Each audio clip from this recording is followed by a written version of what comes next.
அமெரிக்காவோட Republican பார்ட்டியோட congressman அவரு Joe Wilson அவர்கள் குற்றச்சாட்டுகள் வைக்க ஆரம்பிச்சிட்டார். என்னங்க அவரு ரஷ்ய அதிபரான விளாடிமிர் புட்டின் அவர்கள் என்ன தெரிஞ்சுதான் செய்யறாரா? தொடர்ந்து ட்ரோன்கள் போலாண்டுக்குள்ள போயிட்டு இருக்கு, பல வயலேஷன் நடந்துகிட்டு இருக்கு. இது நாட்டோ நாடுகள் மேல போர் அறிவிக்கும் விதமான ஒரு செயல். ட்ரம்ப் அவர்கள் இப்பதான் பேசிட்டு வந்தாரு, பிரச்சனையெல்லாம் முடிக்கலாம்னு சொல்லிட்டு. இப்ப என்ன இப்படி பண்றாரு? சீக்கிரமா ட்ரம்ப் அவர்கள் அலோவ் பண்ணும் உக்ரைனை ரஷ்யாக்குள்ள டீப் ஸ்ட்ரைக் பண்றதுக்கு அப்படிங்கிறது போல எக்ஸ் தளத்துல போஸ்ட் போட்டுக்கிறாரு. வெகுண்டெழுந்து இருக்காங்க. இது போல எல்லாம் லைனா கத்த ஆரம்பிச்சிருவாங்க. நீ யூரோப்பியன் யூனியன்ல இருக்கிற நாடுகள் எல்லாம் லைனா ஒருத்தவங்க வந்துருவாங்க. அப்புறம் போலாண்ட்ல இருந்து வந்துருவாங்க. எல்லாரும் இதுக்கு மேல கண்டனங்கள், கடுமையான கண்டனங்கள், அப்படியே எப்படி சொல்றது, அப்படியே கோபமான கண்டனங்கள், ஆத்திரமான கண்டனங்கள் எல்லாரும் வந்துருவாங்க லைனா இதுக்கு மேல. அப்புறம் இவங்க செய்யற ஆயுதங்கள், இவங்க கொடுக்குற ஆயுதங்கள்லாம் ரஷ்யாக்குள்ள போய் உழுகுதே, அதுக்கு யார் கண்டனங்கள் தெரிவிக்கிறது அப்படிங்கிற பல அனலிஸ்ட் கருத்துக்கள் இருக்கு. பட் ஏதோ இப்போ 50 கிலோமீட்டருக்குள்ள பாத்தீங்கன்னா போலாண்டுக்குள்ள ரீச் ஆயிருக்குது அப்படிங்கிற செய்திகள் வந்துட்டு இருக்கு. அடுத்து பார்த்தா போலாண்டோட பிரைம் மினிஸ்டர் டொனால்டு டஸ்க் அவர் இந்த பதிவை ரெக்கார்ட் பண்ணிட்டு இருக்கும்போது வரக்கூடிய செய்திகள் அவரே பாத்தீங்கன்னா கன்ஃபார்ம் பண்ணிக்கிறார். ஆமா, பல ட்ரோன்கள் ஊடுருவி வந்துடுச்சு, மிலிட்டரி ஆபரேஷன்ஸ்லாம் ஹை அலர்ட்ல வச்சிருக்கோம், பல அசட்ஸை யூஸ் பண்றோம், வயலேஷன் நாங்க ஒருபோதும் அக்செப்ட் பண்ணிக்க மாட்டோம், நாங்க அதுக்கான ப்ராப்பரான வேலைகள் செஞ்சுட்டு இருக்கோம், பிரசிடென்ட் பேசிக்கிறேன், எல்லாத்திட்டையும் பேசிக்கிறேன், யாரும் கவலைப்படாதீங்க அப்படிங்கிறது போல முதல்ல கவலைப்பட வேண்டாம் அப்படிங்கிறத ஒரு செய்திகள் வந்திருக்கு. இதுக்கப்புறம் எல்லாம் கடுமையான கண்டனங்களுக்கு எல்லாரும் லைனை கட்டி வந்துருவாங்க அப்படிங்கிற மாற்றுக்கருத்துல எந்த மாதிரியான முடிவுகள் நாட்டோ நாடுகள் இந்த எஸ்கலேஷனுக்கு ரிப்ளை கொடுக்க போறாங்க அப்படிங்கிறது பார்த்துடலாம். தொடர்ந்து பாத்தீங்கன்னா உக்ரைனோட லொபோ ஒப்லாஸ்ட்ல தாக்குதல்கள் நடந்துகிட்டு இருக்கு. ஒருவேளை இருக்குமோ, போலாண்டோட ட்ரூப்ஸ் எல்லாம் ஆல்ரெடி உள்ள வந்திருப்பாங்களோ, ஆயுதங்கள் வச்சிருப்பாங்களோ அப்படின்னு ஒரு கேள்வி இருக்கு. பயங்கரமான அடி, எங்க அடி விழுகுது என்னன்னு தெரியல. அப்படியே டெலகிராம் சேனல் அந்த உக்ரைனோட இதெல்லாம் போஸ்ட்ல ஓபன் பண்ணா அலறிட்டு கிடக்குது. எல்லா பக்கத்துலயும் அட்டாக் நடந்துகிட்டு இருக்கு. இதுல வேடிக்கையான ஒரு விஷயம் என்னன்னா, அலர்ட் பாத்தீங்கன்னா போலாண்டுக்கு பாத்தீங்கன்னா போயிருக்கு. இது மாதிரி உக்ரைன் தரப்பு அலர்ட் போயிருக்கு. அதுல கமெண்ட் செக்ஷன்ல பார்க்கும்போது இந்த போலாண்டோட நபர்கள்லாம் கேட்டிருப்பாங்க இல்லையா, ஏன் உக்ரைன்லயே வச்சு போலாண்டுக்கு வரக்கூடிய ட்ரோன்களை டவுன் பண்ணல அப்படின்னு கேட்டதுக்கு, எங்களுக்கே டவுன் பண்றதுக்கு வழி இல்லை, ஏர் டிஃபென்ஸ் சிஸ்டம் கேட்டவே கொடுத்தீங்களா, அங்கதான் கேட்டோம்ல, கொடுத்தீங்களா, எங்களுக்கு 10 கேட்டா 2 தர்றது, அப்புறம் எப்படி தடுக்கிறது, எங்களுக்கே வழி இல்லை, இது போலாண்டுக்கு தான் போல தெரியுது, அதனால போட்டுன்னு நாங்க விட்டுட்டோம், உங்களுக்கு வேணா நீங்க தான் தடுத்துக்கணும் அப்படிங்கிற பாத்தீங்கன்னா நக்கலா பாத்தீங்கன்னா கீழே கமெண்ட் பண்ணிட்டு இருக்கிறாங்க. அங்க மாறி மாறி பாத்தீங்கன்னா அங்க அடிதடி சண்டை போயிட்டு இருக்கு. இந்த டெலகிராம் சேனல்ல ஃபாலோ பண்ணிட்டு இருந்தீங்கன்னா, இந்த சேனல்ஸ் எல்லாம் பாத்தீங்கன்னா, இந்த கமெண்ட் செக்ஷன் டிரான்ஸ்லேட் பண்ணீங்கன்னா ரொம்ப ஃபன்னியா போயிட்டு இருக்குது இந்த போலாண்டுக்கும் உக்ரைனுக்கு நடுவுல. எது எப்படியோ இந்த போலாண்டு பாத்தீங்கன்னா இப்ப அபிஷியலா உள்ள வந்துருவாங்களா அப்படின்ட்டு அச்சங்கள் வர ஆரம்பிச்சு. அது மட்டும் இல்லாம இப்ப களத்துக்கு வந்துட்டோம்னு வச்சுக்கோங்களேன், களத்துல ரஷ்ய தரப்பு ஜார்ஷ்னே அப்படின்ற ஒரு பகுதி முழுவதும் ரஷ்யா அவங்க கட்டுப்பாட்டுக்குள்ள எடுத்திருக்காங்க. ரஷ்ய வீரர்கள் ஃப்ரீயா கொடியை பறக்க விடுறாங்க. இந்த பகுதிகள்லாம் அவங்களோட கட்டுப்பாட்டுக்குள்ள இருக்குன்னு டீப் ஸ்டேட் மேப்ல பாத்தீங்கன்னா சொல்றாங்க. ஆனா ரஷ்யா பாத்தீங்கன்னா அந்த பகுதியை அவங்க கட்டுப்பாட்டுல எடுத்துட்டாங்க. இதை நிறைய செட்டில்மெண்ட்ஸ் பிடிக்கிறாங்க. ஏன் குறிப்பா இந்த ஒரு டவுனை பாத்தீங்கன்னா நான் சொல்றேன் அப்படின்னா, ஜெப்ரியாட்ஸ் ரிவர் இருக்குல்ல, அதை கிராஸ் பண்ணி இருக்கக்கூடிய ஒரு பகுதி. ஆல்ரெடி ஜெப்ரியாட்ஸ் ரிவரோட டாப் பொசிஷன்ஸ் எல்லாம் கிராஸ் பண்ணி வந்திருக்காங்க. ஆனா இந்த ஜார்ஷ்னேங்கிறது ரொம்ப ரொம்ப முக்கியம். ஏன்னா லைமன், இங்க இந்த ஜார்ஷ்னேல இருந்து லைமன் வெறும் 9 கிலோமீட்டர் தான்.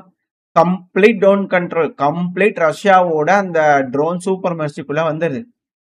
இந்த ஒரு தடையும் இல்லை. ரஷ்ய வீரர்கள் இதுக்கு மேல பாத்தீங்கன்னா முன்னேறி போறது காட்டுப்பகுதிகள் தான், கொஞ்சம் ரிஸ்கா இருக்கும். பட் ஆனா முன்னேறி போக ஆரம்பிச்சிருவாங்க. சில வாரங்கள்ல லைமன்ல லோ யாராவது இருக்கீங்களா அப்படிங்கிற நாக் பண்ணாலும் ஆச்சரியப்படுறதுக்கு இல்ல. லைமன் ஒன்ஸ் ரஷ்யாவோட கட்டுப்பாட்டுல இருந்துச்சுன்னா ஸ்லோவியான்ஸ்க்கு, கிரமாட்டாஸ்க்கு இந்த ரொம்ப பட்டுன்னு வருது.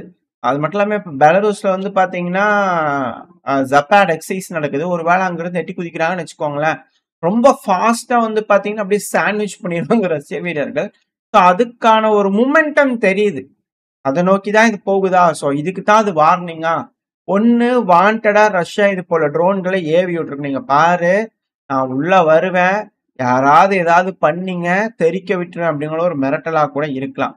இல்ல ரஷ்யா சைடு ட்ரோன் அனுப்பும் போது அதே போல டம்மி ட்ரோன்கள் உக்ரைன் செஞ்சு போலாண்டுக்குள்ள ஏவி விட்டு பாருங்க உங்களை ரஷ்யா அடிக்கிறாங்கன்னு வம்படியா கூத்துறதுக்காக செஞ்சிருக்காங்களா அப்படின்ற கேள்வி இருக்கு. ஏன்னா சில நாட்களுக்கு முன்னாடி தூதா அவர்கள் வம்படியா உக்ரைன் இது போல வேலையை செஞ்சுக்கிறான்னு சொன்னதை நம்ம பார்த்தோம். இந்த பத்திரிகையாளர் பேட்டி கொடுக்கும்போது, யூடியூப் பேட்டி கொடுக்கும்போது சொன்னார்னு பார்த்தோம். இவங்க பார்த்த வேலையா இல்ல அவங்க பார்த்த வேலையா அப்படிங்கிறது தெரியல. அது மட்டும் இல்லாம களத்துல வந்து பாத்தீங்கன்னா ஹெவியான அட்டாக்.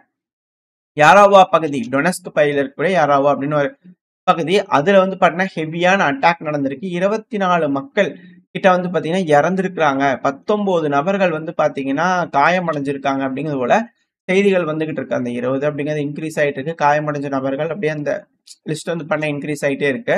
2வது த்ரோபோபிலியா. இந்த பகுதி ஏன் இம்பார்ட்டன்ட், ஏன் ரஷ்யா இதை கான்சென்ட்ரேட் பண்றாங்க அப்படின்னா மேப்லயே நம்ம தனியா விலாவரியா சொல்லியிருப்போம். ஸோ அந்த பகுதி தான் டொனஸ்க்ல இருக்கக்கூடிய இன்னொரு மிக முக்கியமான ஒரு செட்டில்மெண்ட். இப்ப இந்த பகுதிகளில் ஃபேபு குண்டுகள் போட்டு துவம்சம் பண்ணிக்கு ரஷ்யாவோட ஃபேபு குண்டுகள் ஹனிவ்கா அப்படின்ற ஒரு பகுதி, இந்த த்ரோபோபிலியாவை சுத்தி இருக்கக்கூடிய பகுதிகள் எல்லாத்துலயுமே அடிச்சுக்கிறாங்க ரஷ்யா. ஹனிவ்கா அப்படிங்கிற பகுதியில வந்து பாத்தீங்கன்னா பயங்கரமான ஸ்ட்ரைக் பண்ணியிருந்துக்கிறாங்க. அதுக்கான வீடியோ பதிவுகள்லாம் வந்துட்டு இருக்கு. உக்ரைன் கொடுக்கக்கூடிய வீடியோ பதிவுகள் தான். ஹெவியான அட்டாக்ஸ் நடந்திருக்கு. அது மட்டும் இல்லாம இதே த்ரோபோபிலியா இந்த பகுதி இருக்கு இல்லையா, ரஷ்யாவோட அஃபென்சிவ் ஆபரேஷன் இருக்கு. இதுல வந்து பாத்தீங்கன்னா 69-70 நபர்கள் கிட்ட வந்து பாத்தீங்கன்னா ரஷ்யாவோட வீரர்களை பிடிச்சிட்டோம் அப்படிங்கிறத வீடியோ பதிவுகள் உக்ரைன் தரப்பு வந்து போட்டிருக்காங்க. ஸோ அஃபென்சிவ் ஆபரேஷன் இருக்கு. இன்னொரு side counter offensive operation Ukraine தரப்புல இருந்து இருக்கு. இந்த இடத்துல அசோ பிரிகேட் வந்து பாத்தீங்கன்னா டிப்ளாய் ஆயிருக்கு. நம்ம முன்னாடி சொன்னோம்ல அசோ பிரிகேட்லாம் ஃப்ரண்ட்ல வராங்க அப்படிங்கிறது போல.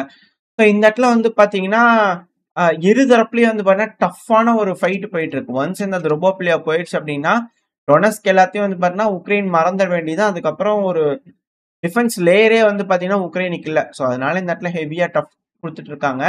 இதே போல ரஷ்யாவும் அரெஸ்ட் பண்ணிட்டு தான் இருக்கிறாங்க. ஆனா இதுல என்னன்னா ஒரு பகுதிகளில் 69 பேர் அப்படிங்கும்போது கொஞ்சம் யோசிக்க வேண்டிய ஒரு விஷயமா இருக்கு. ஏதோ ஒரு இடத்துல ரஷ்யா லூஸ் விட்டுருக்காங்க. பட் இருந்தாலும் சரணடைஞ்சிருக்காங்க. இழப்புகள் அப்படிங்கிறது பண்ணா ரஷ்யாவுக்கு ஒரு பெருமளவில் இல்லை. அடுத்து வந்து பாத்தீங்கன்னா கொஸ்டாண்டினிவ்கா. இந்த கொஸ்டாண்டினிவ்காவும் டொனஸ்க்கு தான் மிக பெருமளவில் தாக்குதல் நடந்திருக்கு. குறவழி பிடிக்கிற மாதிரி இருக்காங்கன்னு சொல்லியிருந்தோம் இல்லையா. ஸோ இதுல தாக்குதல் பண்ணதுனால 5 நபர்கள் கிட்ட காயமடைஞ்சிருக்காங்க. பல வீடுகள் வந்து பாத்தீங்கன்னா அழிச்சிட்டாங்க அப்படிங்கிற குற்றச்சாட்டுகள் உக்ரைன் தரப்புல இருந்து வந்துகிட்டு இருக்கு. தாக்குதலோட வீரியம் அப்படிங்கிறது அடுத்தடுத்த கட்ட வளர்ச்சியை நோக்கி போயிட்டு இருக்கு. போலாந்து மேலேயும் ஒரு தாக்குதல் பண்ணும்போது எஸ்கலேஷனோட வீரியம் அதிகரிச்சிருக்கு இல்லையா. எதுவும் இல்லாம எல்லாம் பேசிட்டு பிரச்சனையை முடிச்சுக்குவான்ற நம்பிக்கையில இந்த பதிவு நான் முடிச்சுக்கலாம். இந்த பதிவு எப்படி இருந்துச்சு, உங்களுக்கு பிடிச்சிருக்கா? பிடிச்சுனா லைக் பண்ணிட்டு உங்க ஃப்ரெண்ட்ஸ் நம்மளோட ஷேர் பண்ணிக்கோங்க. அது கூட மறக்காம இந்த பதிவு பத்தி உங்களோட கருத்துக்களை கமெண்ட் செக்ஷன்ல சொல்லுங்க. இந்த பதிவு நல்லா இருக்கும்னு நம்பிக்கை அடுத்த பேர் சந்திக்க. Stay safe. பாய்.